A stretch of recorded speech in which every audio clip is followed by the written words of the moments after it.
Les damos la bienvenida un día más en Radio Solidaria y Solidaria Televisión. Estamos en la tertulia amigos y contamos con la presencia de Carlos Reig. Carlos, bienvenido. Un placer, Ramón. Bueno, vamos a comenzar con la lectura de un manifiesto que se propugnó a través de la Asamblea de Asociaciones por la Vida, la Libertad y la Dignidad, y que fue puesto en público en un acto que se celebró el pasado lunes por medio de la Fundación Neox en el auditorio de la Mutua Madrileña. Voy a leerlo. Manifiesto. Hoy nos reunimos para afirmar una convicción sencilla y radical. Toda vida humana posee una dignidad inviolable y merece ser cuidada, protegida y acompañada desde su concepción hasta su fin natural. Vivimos un tiempo en el que nuestra sociedad afronta una decisión de enorme trascendencia moral y cultural. Cuando la respuesta al sufrimiento deja de ser el cuidado para convertirse en la eliminación del que sufre, esa sociedad se enfrenta a su propia catarsis.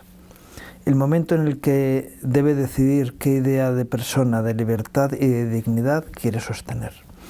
Una sociedad verdaderamente humana no se define por su capacidad de acelerar la muerte, sino por su compromiso con quienes atraviesan mayor vulnerabilidad, por enfermedad, por discapacidad.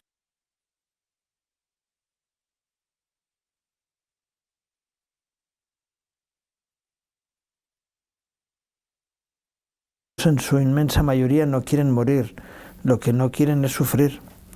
Por eso la verdadera cuestión no es ayudar a morir, sino garantizar condiciones reales para vivir con dignidad y con los cuidados necesarios. Antes de cualquier decisión irreversible, toda persona debe encontrar apoyo real, acompañamiento, cuidados paliativos adecuados, protección familiar, social e institucional. 2. La libertad solo es real cuando existen opciones auténticas para vivir acompañados. La libertad no es auténtica cuando el sufrimiento, el abandono o la falta de alternativas condicionan radicalmente la decisión. El reciente caso de Noelia Castillo ha interpelado profundamente a la sociedad española. Reclamamos y demandamos: 1. Transparencia institucional y rendición de cuentas. La opacidad debilita la confianza pública. La transparencia la fortalece. Revisión rigurosa de procedimientos. Evaluación independiente de protocolos. Clarificación de responsabilidades administrativas y asistenciales. Y de manera inmediata impulsamos las siguientes acciones concretas. Un conjunto amplio de asociaciones dirigirá una solicitud formal al Defensor del Pueblo acompañada por un informe sintético sobre el caso de Noelia Castillo, exponiendo su prolongada dependencia de la Administración de la Generalitat de Cataluña, los hechos previos relevantes y la grave anomalía institucional y humana que supone que una mujer de 25 años en situación de especial vulnerabilidad haya terminado en eutanasia. Asimismo, se proveerán iniciativas ante los grupos parlamentarios del Congreso de los Diputados y del Senado para solicitar la apertura de una comisión o mecanismo institucional de esclarecimiento que permita analizar responsabilidades y eventuales fallos del sistema. En ambos casos el argumento central es evidente. La eutanasia está regulada en el ámbito estatal y resulta imprescindible conocer qué factores, fallos asistenciales, institucionales o sociales pueden conducir a una persona joven dependiente de las administraciones públicas a esta situación. Expresamos además nuestro apoyo a las iniciativas específicas de impulso institucional, social y jurídico en relación con la Generalitat de Cataluña, promueven Corriente Cristiana, Social Cristiana y otras asociaciones de Cataluña, contando con el respaldo solidario de entidades de toda España. 2. Refuerzo urgente de alternativas reales, acceso universal a cuidados paliativos integrales, atención especializada de salud mental, apoyo a familias y cuidadores, recursos para personas con discapacidad y dependencia, redes efectivas de acompañamiento social y espiritual. 3. Una nueva cultura del cuidado. Necesitamos reconstruir una sociedad que vuelva a colocar en el centro la dignidad humana, la solidaridad, la responsabilidad compartida y el valor del cuidado. Porque el gran desafío de nuestro tiempo no puede ser perfeccionar mecanismos para la muerte, sino construir una cultura en la que nadie llegue a pensar que morir es su mejor opción. Defender la vida no es una causa sectorial, ideológica o partidista, es una causa profundamente humana y cívica. Nosotros elegimos afirmar la vida. Quienes afirmamos la dignidad de cada ser humano compartimos hoy una tarea fundamental: humanizar nuestra sociedad. Por eso hoy afirmamos juntos y con esperanza ayudar a vivir, no a morir.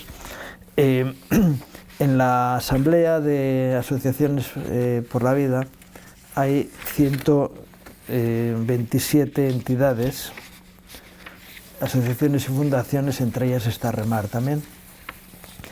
Y estamos convencidos de que frente a una cultura de la muerte tenemos que ir hacia una cultura de la vida. Y mejor dicho, perdona, no tenemos que ir como si fuese un camino nuevo a explorar. Tenemos que volver, lo que la Biblia dice, volver a la senda antigua, ¿no? O sea, si bien se refiere a otra cosa, pero implica también volver volver a la sensatez. Volver a la sensatez. Yo sé que, porque hay una tendencia que inmediatamente cuando tocas un tema de estos, ya hay una categorización, un etiquetado, ultraderecha, facha, y no sé, tenemos que quitarnos todas esas tonterías de la cabeza. Tenemos que quitarnos todas esas tonterías y verdaderamente hablar de argumentos. El apóstol Pablo hablaba de que estamos en medio de una sociedad donde tenemos que una lucha de argumentos. Donde etiqueto es porque tengo una limitación argumental, y quien no dice intelectual también, como para no tener con qué argumentar y callarte en la boca con una etiqueta. Entonces, si estás limitado intelectualmente, estás limitado argumentalmente, no quieras limitarnos a los que defendemos la vida y buscamos tener argumentos con tu falta de argumento. Sí, claro, alguien puede decir, bueno, yo soy dueño de mi vida, con mi vida hago lo que quiero, ¿no? Lo cierto es que estamos viviendo una época en la que hay un adoctrinamiento, no solamente en las aulas, sino de forma generalizada en los medios de comunicación, en las series, en las películas, por todas partes. Y esto nace de un proyecto que tiene sus raíces mucho más atrás, pero especialmente se manifiesta a partir del siglo XIX, de mediados del siglo XIX, donde empiezan a decir que la proliferación, el crecimiento del número de personas en el mundo pone en peligro la vida, porque va a haber tanta gente que no va a haber capacidad de tener alimentos suficientes para ello. Y entonces hay que buscar medios por los cuales se frena el crecimiento. ¿Dónde ha habido más cantidad de gente o un crecimiento más fuerte de población? China, India y África. Y en Estados Unidos, por ejemplo, en toda lo que era la parte de los afroamericanos, ¿no? Y entonces ya se empezó en Estados Unidos incluso a liberar esclavos del sur de Estados Unidos, y lo que les hacían era, como parte de esa liberación, castraban a hombres y a mujeres, los dejaban que no pudieran tener hijos. Pero eso se ha hecho en África, en muchos países. En China, recordemos la ley de hijo único. Eso es, en la siguiente generación, tener la mitad de población. Y en la India también ha habido diferentes... Y ha habido materias o maneras de hacerlo, de llevar a tener hambre en los países para que la gente se muriera de hambre. ¿Y qué pasa en el mundo occidental? Pues para frenar el crecimiento en Occidente se han propuesto cosas de este tipo: aborto y eutanasia, para conseguir reducir la población de los países. Todo es una falacia, porque toda la población del mundo, si estuviera dentro de España, no estaríamos en una situación de colapso cívico. Es curioso que en España, por ejemplo, el 92% del territorio está sin habitar. Es decir, son terrenos, son montes, es decir, que tenemos mucho espacio, demasiado espacio libre, y esa población se está ocupando todo el mundo. Milei decía, el presidente de Argentina decía, toda la humanidad cabría en Argentina, y no habría una población, una densidad de población mayor que la que hay en Buenos Aires. De tal manera que es una falacia todo lo que nos están diciendo, y de hecho han crecido el número la producción agrícola ha crecido con una posibilidad mayor que el crecimiento de la población. Así que todo eso es mentira. Pero estamos buscando que haya situaciones de muerte. Estoy hablando mucho, pero mira, hace unos años se empezó a tratar el tema de los alimentos transgénicos, ¿no? Es parte del sistema. Sí. Para matar a la población. Es tremendo ver que ha crecido el número de cánceres. Es verdad que también la ciencia ha aumentado y se lucha más contra los cánceres gracias a asociaciones como la Asociación contra el Cáncer en España, que ha apoyado a científicos que han ido poniendo, también en otros lugares del mundo, ¿no? Pero han ido poniendo recursos para que investigaran cómo luchar contra el cáncer, pero ha aumentado, ha proliferado el número de cánceres de una forma tremenda, y en parte viene por esa ingesta de alimentos transgénicos que, lógicamente, aunque han mejorado ciertas cosas, han desequilibrado la realidad de los alimentos, y las consecuencias nunca sabemos cuáles pueden llegar a ser, ¿no? Has hablado de muchos temas e intentaré, sí. Porque lo que tú decías, que la cultura de la muerte se está imponiendo como consecuencia de una serie de argumentos, como por ejemplo la teoría malthusiana. Malthus fue un economista del siglo XIX que era el que decía precisamente que en el siglo XIX, donde no había la capacidad de cuantificar el crecimiento poblacional ni el crecimiento de la producción de alimentos como lo hay ahora, entonces él decía que mientras, la teoría malthusiana dice así, que mientras la población a nivel mundial crece, la producción de alimentos crece en una progresión aritmética, 1, 2, 3, 4, 5, 6,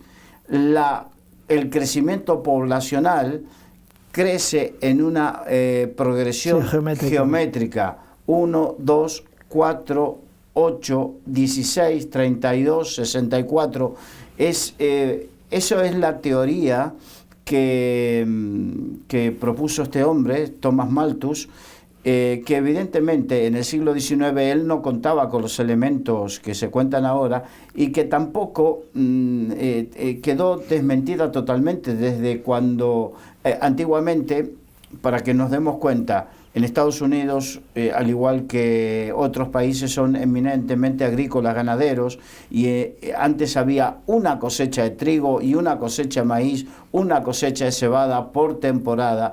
Ahora hay, aún antes de lo transgénico, cuando comenzaron a utilizarse diversas variedades de trigo, ya comenzó a haber 2 cosechas por temporada, por año, no una sola. Entonces, cuando comenzó toda esa revolución, ya quedó totalmente desfasado la teoría malthusiana, pero sigue siendo la base con la cual la gente que, el poder detrás del poder, la gente que domina el mundo, con la cual ellos están haciendo con los alimentos. Porque fíjate, si nos ponemos a pensar y a investigar, son pocas personas o empresas en el mundo que dominan la semilla. Que dominan la semilla para plantar y para alimentar, para hacer pienso. Entonces son pocas quienes tienen todo eso. Y por otro lado, tú hablabas, estoy tratando de algunas cositas que tú decías. Yo me acuerdo, tú hablabas de los alimentos transgénicos y cómo están cambiando, y eso está provocando un problema en la población, problemas de salud en la población a través de alimentos modificados genéticamente. Esto es algo que me ocurrió a mí, lo viví en primera persona, en el sentido de que me tocó contactar en Montevideo, en las afueras de Montevideo. Había unos hermanos que tenían unas 12 hectáreas de huertos, y hablando con ellos me dijeron: antes nosotros sacábamos plantábamos, eran descendientes de portugueses, plantábamos, sacábamos la semilla, la guardábamos para el año que viene, y ahora no, ahora tú plantas un tomate, por ejemplo, y el tomate, si utilizas la semilla, no te da una buena producción, y ya la tercera generación ya prácticamente es una planta muerta. Y contaba que todos los años yo llevo 23 años en España, así que lo que te voy a contar hace 25 años. Y esta persona decía: todos los años tenemos que ir a comprar la semilla para plantar tomate. Cuando antes la producción era en forma natural. Los frutos y las plantas dan por naturaleza su semilla, pero las han modificado para que tengas que depender y comprar todos los años. Y te vienen ya en las semillas, te viene el fertilizante y te viene ¿cómo te puedo decir? El químico necesario para matar las plagas. De tal manera que ya en su genética está todo eso, y que han modificado genéticamente, porque me habló específicamente del caso del tomate, que el tomate, cuando uno llega al lineal, quiere que esté el tomate bonito. Si está un poquito tocado, la gente no lo quiere. Pero para que esté bonito y dure más tiempo en el lineal, lo han modificado genéticamente poniéndole un gen de pescado para que la piel... ¿Sabes cuál es? Cuando una persona tiene problemas estomacales, una de las primeras cosas que el médico pregunta es: ¿tomas con piel el tomate? Y te lo quitan. Te quitan la piel del tomate y ya se arregla el problema. Exacto.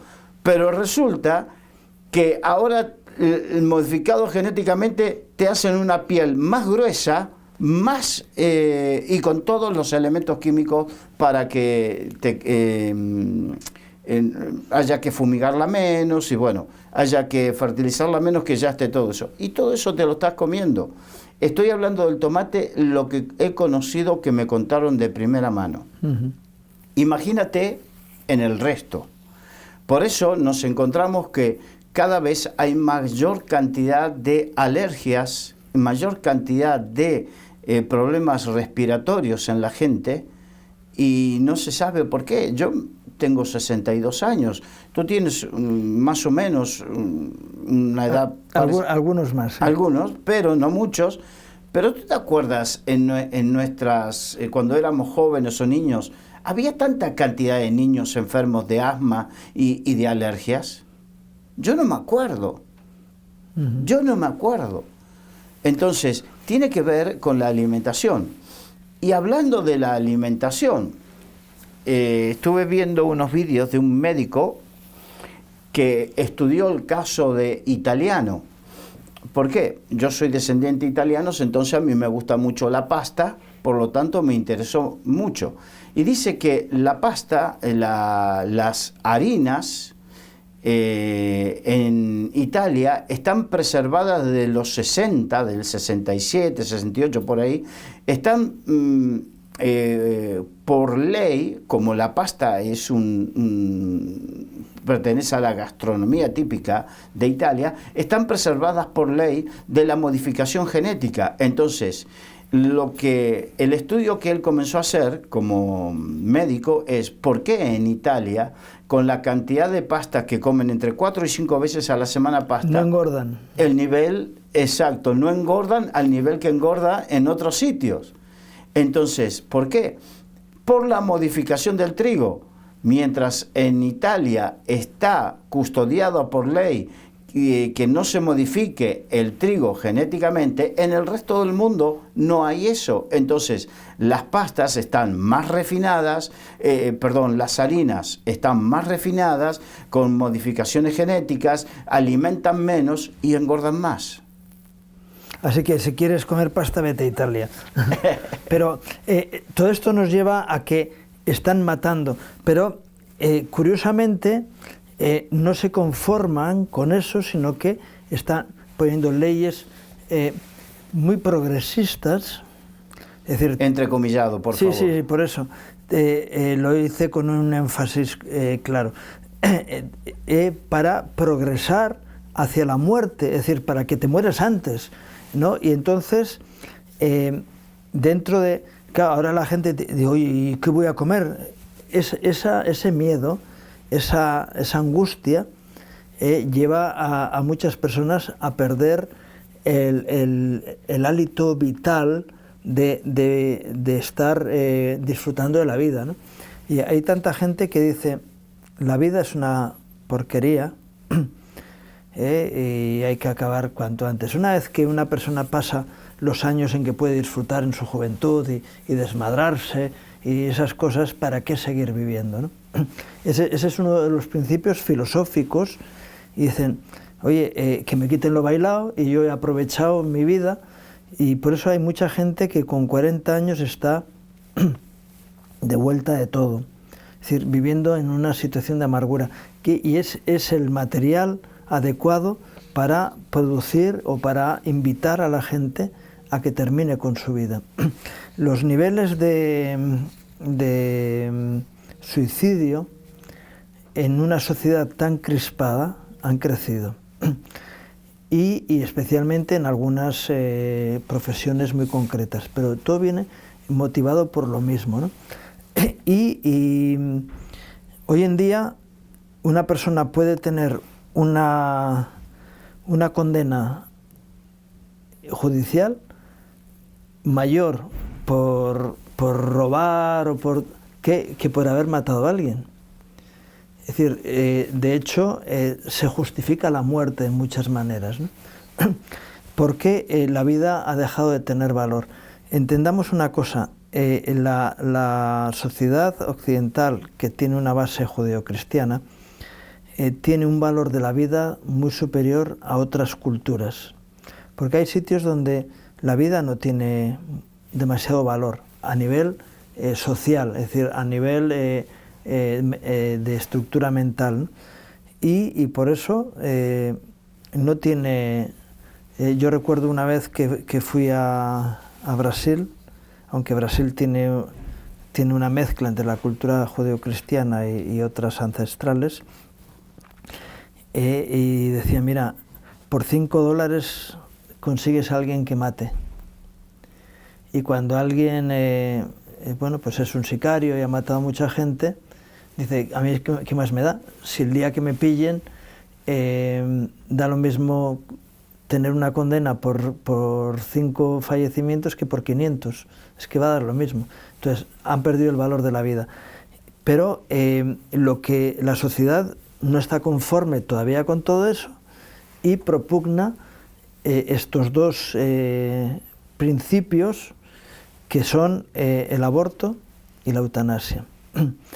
El aborto es curioso porque hay leyes que están propugnándose de darle reconocimiento al no nato, al no nacido,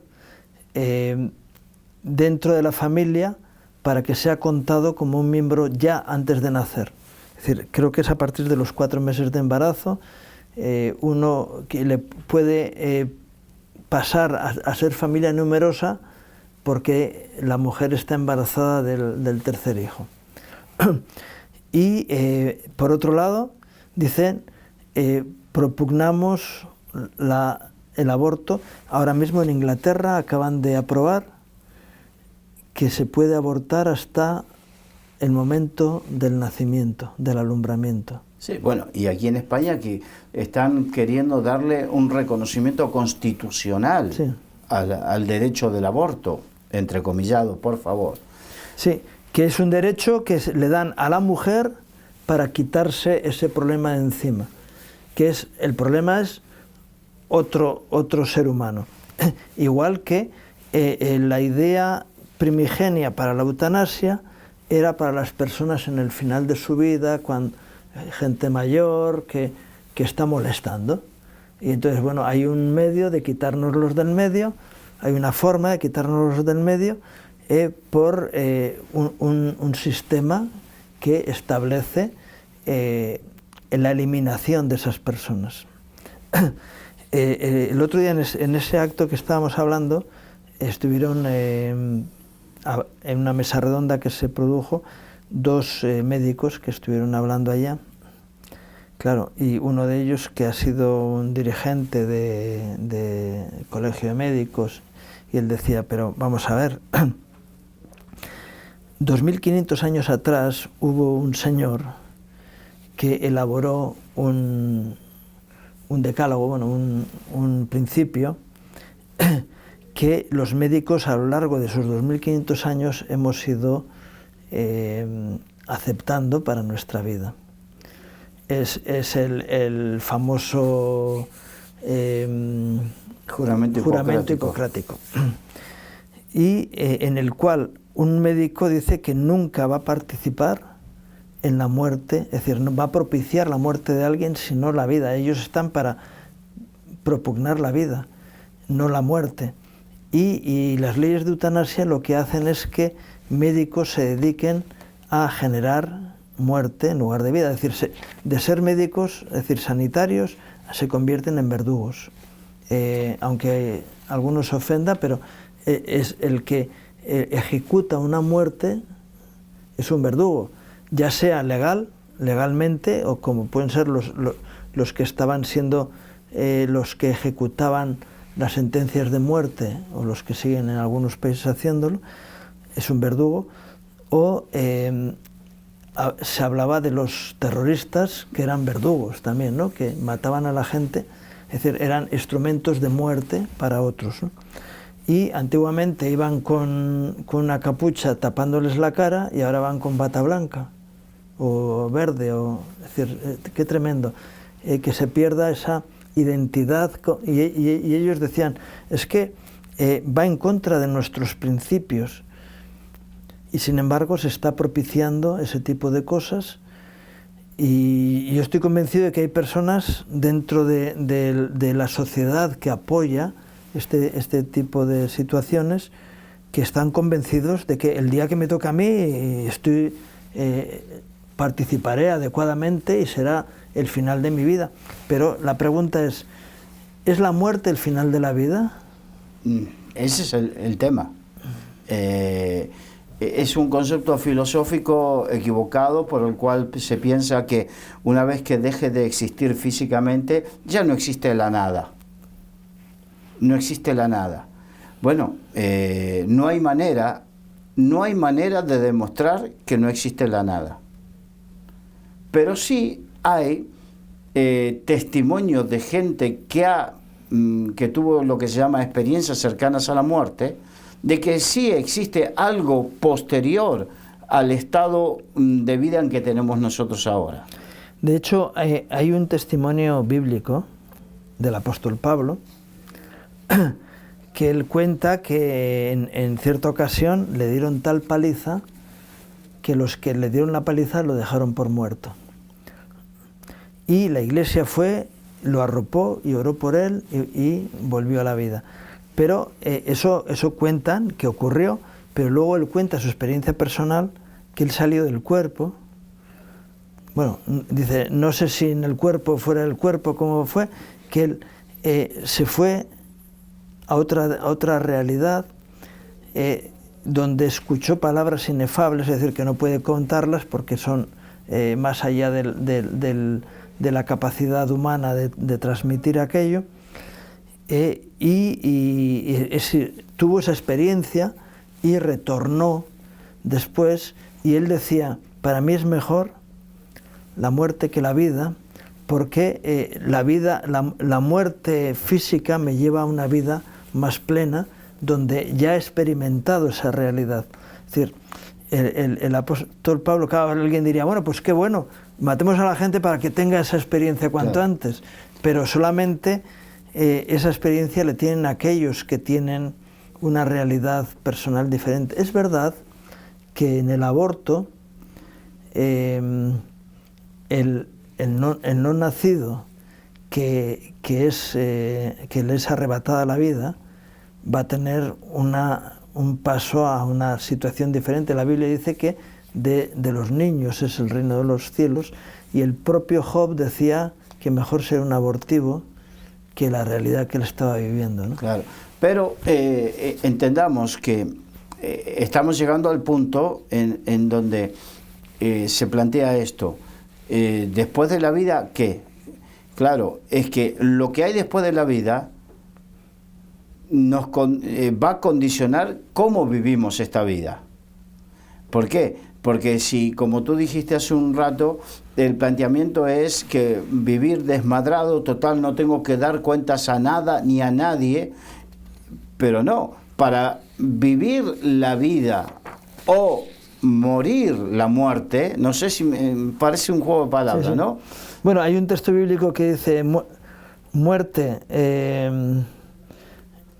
¿cómo es? ¿Dónde está tu aguijón? No, hay uno que dice que habla de la muerte de la muerte.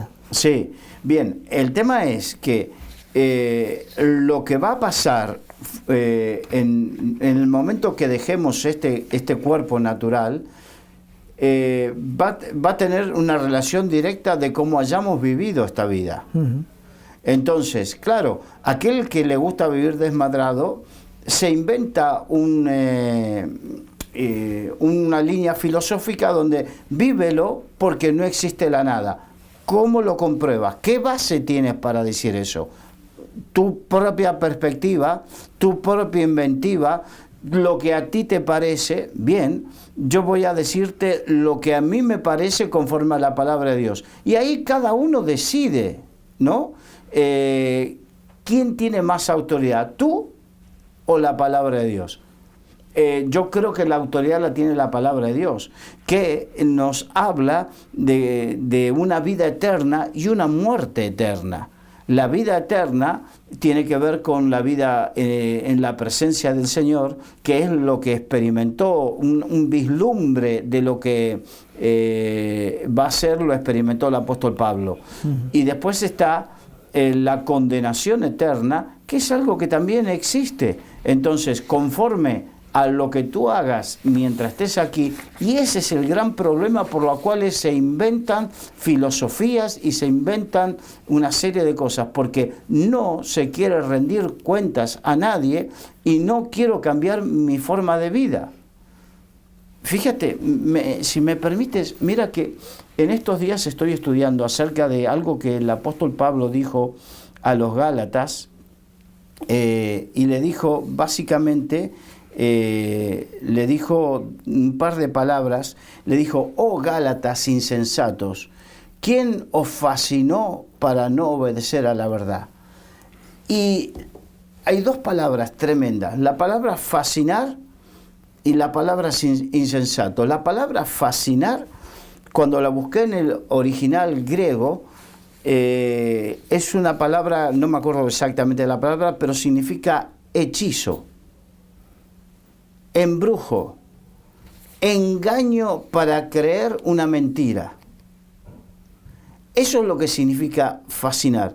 Entonces, cuando no queremos creer en la verdad y creemos en otra mentira, somos permitimos ser fascinados, embrujados, hechizados para no creer una verdad.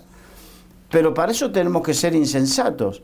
Y el insensato es una persona que toma una decisión a sabienda de la decisión mala que está tomando.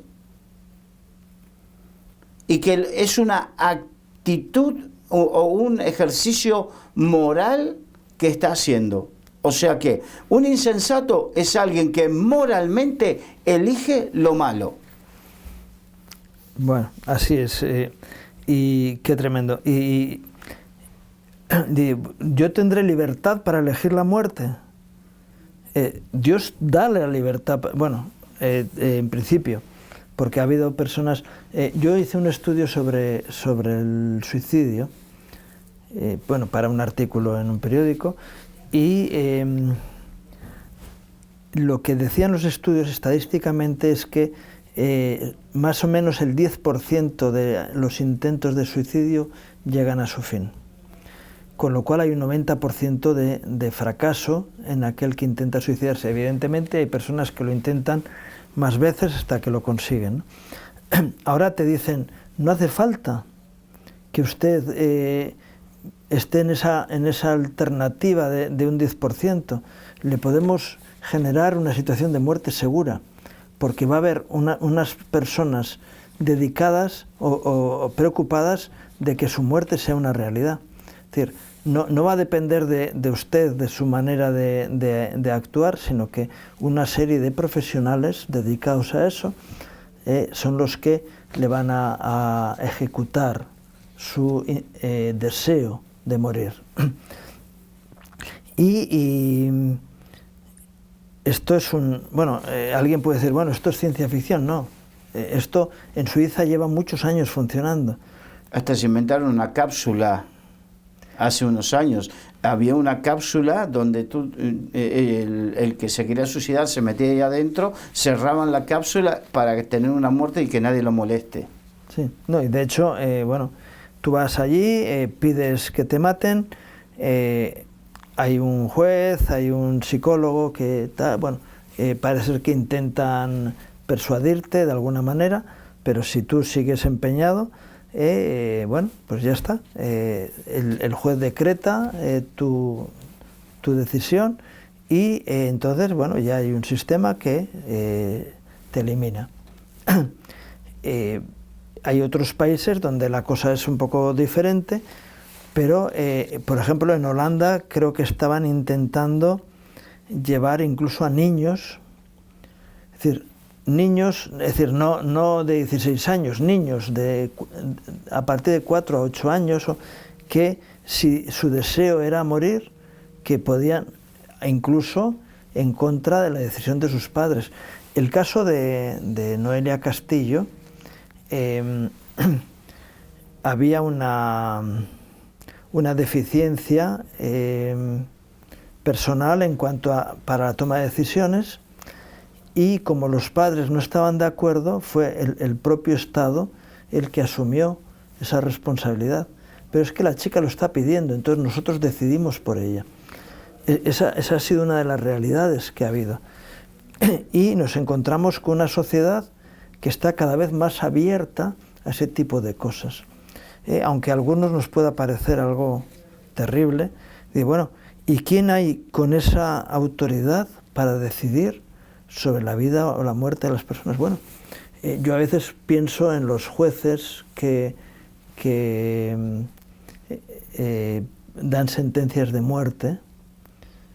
Qué terrible estar en esa situación. O eres una persona que está imbuida de este espíritu, o si no, dice, qué tremendo tener la decisión, tomar la decisión de que esta persona sea ajusticiada, ¿no? Sea matada de una forma legal, pero que ya quede en un comité ético, también entrecomillado, porque no hay ética, eso es antiético. De hecho, los médicos decían, mira, nosotros tenemos una deontología, es decir, un sistema ético de funcionamiento que nos impide matar. Y hay médicos con titulación que se saltan el compromiso deontológico que tenemos en nuestros colegios. Yo decía, pues quitarle la habilitación. Sí, pero por otro lado, el Estado está presionando a los profesionales porque se habló durante mucho tiempo de listas donde de objetores de conciencia profesionales que se hacían objetores de conciencia, pero ahora quieren hacer unas listas de tal manera que los objetores de conciencia, si tú quieres ser objetor de conciencia, vas quedando fuera del mercado laboral profesional de eso.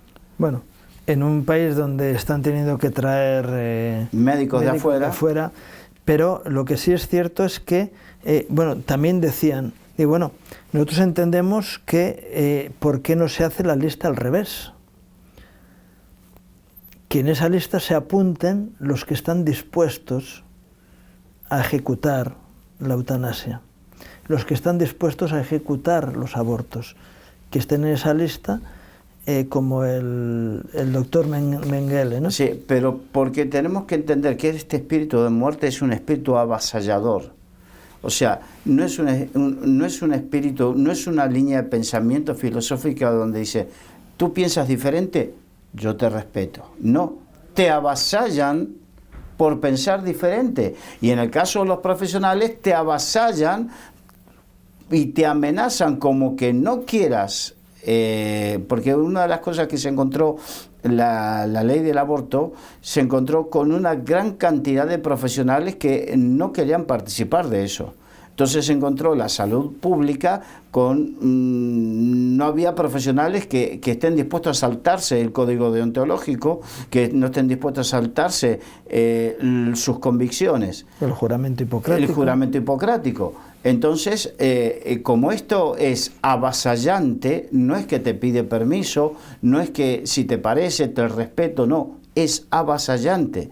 Por eso también tenemos que ser, y entiéndase bien el término que voy a decir, beligerante, y no los quiten de contexto. No estoy hablando beligerancia física, de violencia física, pero sí beligerancia en cuanto a nuestra manera de pelear por nuestras convicciones. Sí, sí, en ese respecto, por ejemplo, este manifiesto que he leído está en esa lucha beligerante de volver a la cultura de la vida frente a la cultura de la muerte. Y es que alguien puede decir, ¿y qué podemos hacer para cambiar las cosas? Primeramente, ser beligerantes en el entorno cercano, porque resulta que te encuentras a muchos conocidos que cuando hablas de estos temas te dicen, ay, ¿y por qué no? Hombre, eso es como una maduración, es decir, ahora somos más maduros porque tenemos más libertad. Dice, perdona, la muerte lo que hace es quitarte todas las libertades y todos los derechos. Y es irreversible, salvo un milagro divino.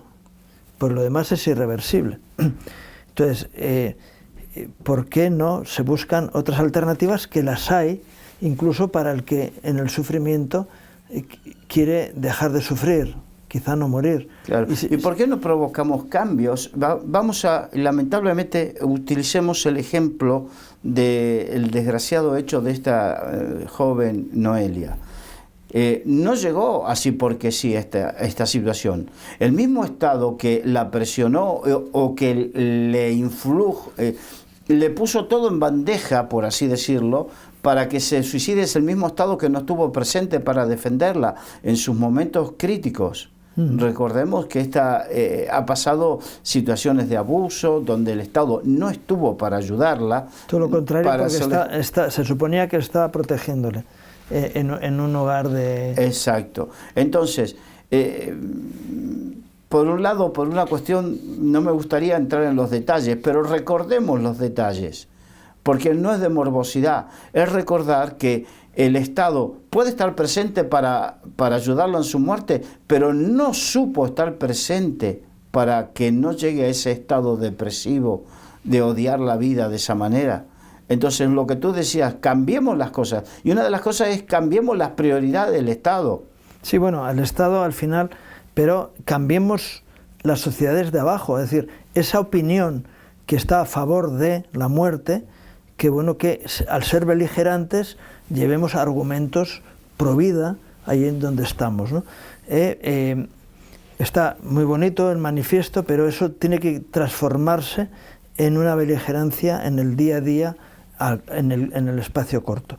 Luego, algo que podemos hacer los creyentes, los hijos de Dios, podemos clamar a Dios para que el Espíritu de Dios se manifieste, como yo suelo contar de la experiencia que hubo en Inglaterra, cuando el avivamiento que hubo en Inglaterra, los bares se cerraban. De hecho, hasta hoy en día, tú para beber alcohol en Inglaterra tienes que ir a ciertos establecimientos que se llaman pub.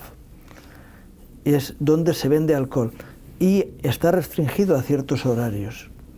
Todavía hoy, porque hubo un momento en el que, igual que hicieron los clubs de fumadores, donde los fumadores podían fumar dentro de su club, que creo que también la ley los ha terminado prohibiendo. Pero hubo un avivamiento espiritual y se cerraron los prostíbulos.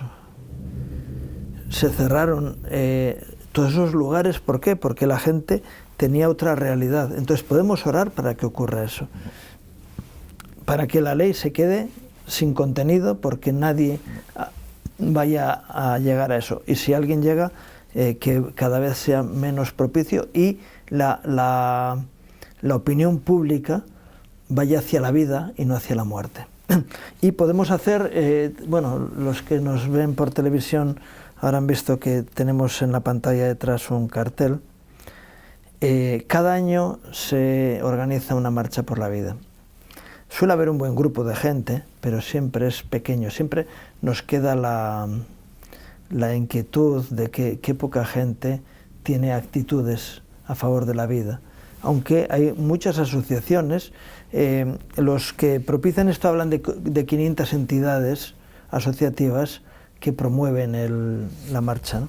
Marcha por la vida. Y es un tiempo de festividad, porque la vida es festiva, es alegre. La muerte es triste y lleva al duelo, ¿no? Pero qué bueno que elijas la fiesta en lugar del duelo, y que propugnes la vida en lugar de la muerte. Entonces vamos a tener la oportunidad también de manifestarnos en esa línea el próximo día 31 de mayo. El final de mes va a ser un tiempo de mucha actividad también. Siempre decían, el mes de mayo es el mes de las flores, es el mes donde, ¿cómo es el refrán? Marzo ventoso y abril lluvioso hacen de mayo florido y hermoso, ¿no? Entonces, qué bueno que mayo sea un mes de gloria, donde podemos ver la manifestación de la vida. Vas ahora por el campo y dice, ha llovido mucho, y se ve cómo la vegetación tiene fuerza, y están saliendo muchas flores. La realidad es que eso está ocurriendo hoy aquí en Madrid, ¿no? Pero vamos a poder verlo en la calle, a las 12 de la mañana. Yo sé que muchos cristianos evangélicos no pueden porque están en sus cultos, en sus actividades dominicales, pero qué bueno que alguno se pueda acercar y participar ahí también. A las 12 de la mañana. ¿Desde dónde? Desde calle Serrano, esquina con calle Goya. Es en la parte, vamos a decir, bueno, lateral del Retiro, ¿no? Del Parque del Retiro. Ahí por la calle Alcalá, por esa zona. Serrano, esquina con Goya. Bueno, quizá un poquito más arriba. Y esta marcha va a ir hasta Cibeles con Paseo Recoletos. No tengo el itinerario, pero bueno, se puede conocer que irá por ahí. Va a ser una marcha, qué bueno que estés y que puedas activar y animar a otros a que puedan decir, yo voy a decir sí a la vida, no a la muerte. Vamos a apoyar la vida y no la muerte, porque lo que merece la pena es apoyar la vida. Qué bonito es cuando nace un niño nuevo todo el mundo, ¡ay, qué bonitos los niños! El diablo quiere quitarnos la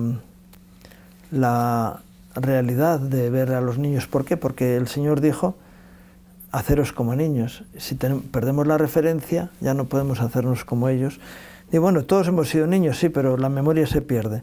Si tenemos la referencia, y qué bueno que disfrutemos de la vida hasta el final de ella. También podemos ayudar a las personas que sufren, tanto psicológica como espiritual o físicamente, y podamos apoyarles a que disfruten del día a día de su vida, acompañándoles, llevándoles tiempos de calidad y bendiciéndoles en definitiva. Se nos acaba el tiempo. Yo quería pedirte, Carlos, que nos terminaras la reunión orando, dirigiéndonos en oración. Padre, en el nombre de Jesús, Señor, venimos ante ti y te pedimos, Señor, que tu vida, Señor, se manifieste, porque tú eres el dador de la vida, Señor. Y tú eres el único que puedes quitarla, Señor. Abre los ojos del entendimiento en esta sociedad, Señor. Señor, que resplandezca tu luz en medio de las tinieblas, en la mente y en el corazón de la población, de los políticos, de aquellos que toman decisiones, Señor. Que seas tú, Señor, haciendo que el poder de la muerte, Señor, se quede sin argumentos, Dios mío, porque prevalecen los argumentos de la vida. Gracias, Señor, porque dependemos de ti, Señor, en el nombre de Jesús. Amén. Amén. Y gracias, Carlos, por este tiempo. Un placer. ¿Y tú qué decides? ¿Decides por la vida o decides por la muerte? ¿Qué es lo que quieres? ¿Vivir o morir? ¿Qué es lo que quieres? ¿Transmitir vida o transmitir muerte? ¿Defender la vida o defender la muerte?